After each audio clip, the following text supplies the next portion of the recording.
Welcome to FEI TV. I'm your host, Dan Feinberg, and I'm joined today by Cliff Matheson. Welcome, Cliff. Thanks, Dan.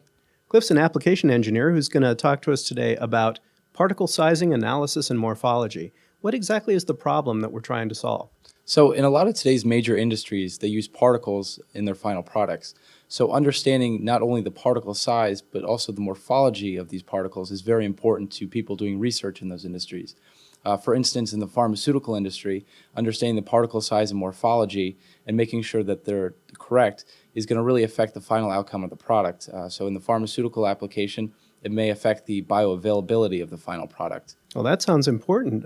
What other examples in other industries can you give us? So also in the food and cosmetic industry, particle research is important as well. So the morphology and particle size may affect the shelf life or the texture of the final product. So research scientists and quality engineers both need to be doing this in these industries. How do they go about doing it? Well, traditionally they're going to use two tools to accomplish these tasks. The first tool is a particle size analyzer, and that's going to basically just give them particle size data. The second tool is for understanding the morphology of these particles, and traditionally for that you're going to use a scanning electron microscope, especially since a lot of today's particles are getting very small, much below 1 micron in size. So we're talking about expensive, specialized, complex tools that require different types of expertise to operate. We have a better way with Phenom. Can you tell us a little bit about that? Well, we absolutely do have a better way. The Phenom is a tabletop SEM, so it's going to give you that morphology data that a traditional SEM would.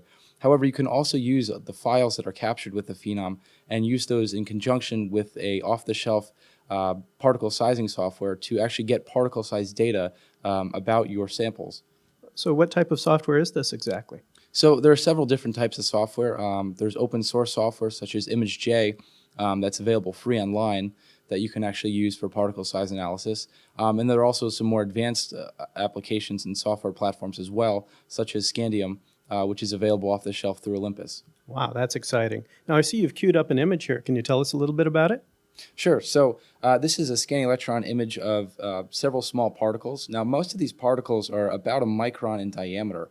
There are two things to pay attention to. So the first is the morphology. Now, we get morphology on this image as we would with any other SEM. So we can see that typically a lot of the particles in here are spherical in shape.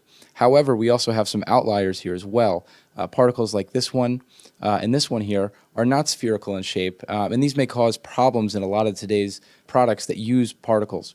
Now, the other thing to pay attention to is there's also some variance in the size of these particles. So there's some larger particles here and here, as well as here.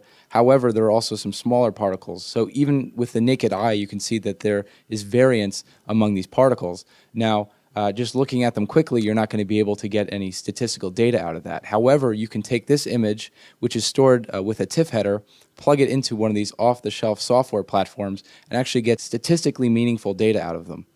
That's really exciting. So you get the best of both worlds with Phenom. Absolutely. So how would you summarize the advantages of using Phenom over that older method?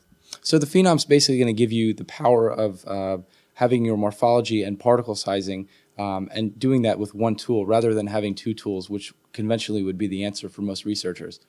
That's really terrific, Cliff. Thanks a lot. And thank you for joining us on FEI TV.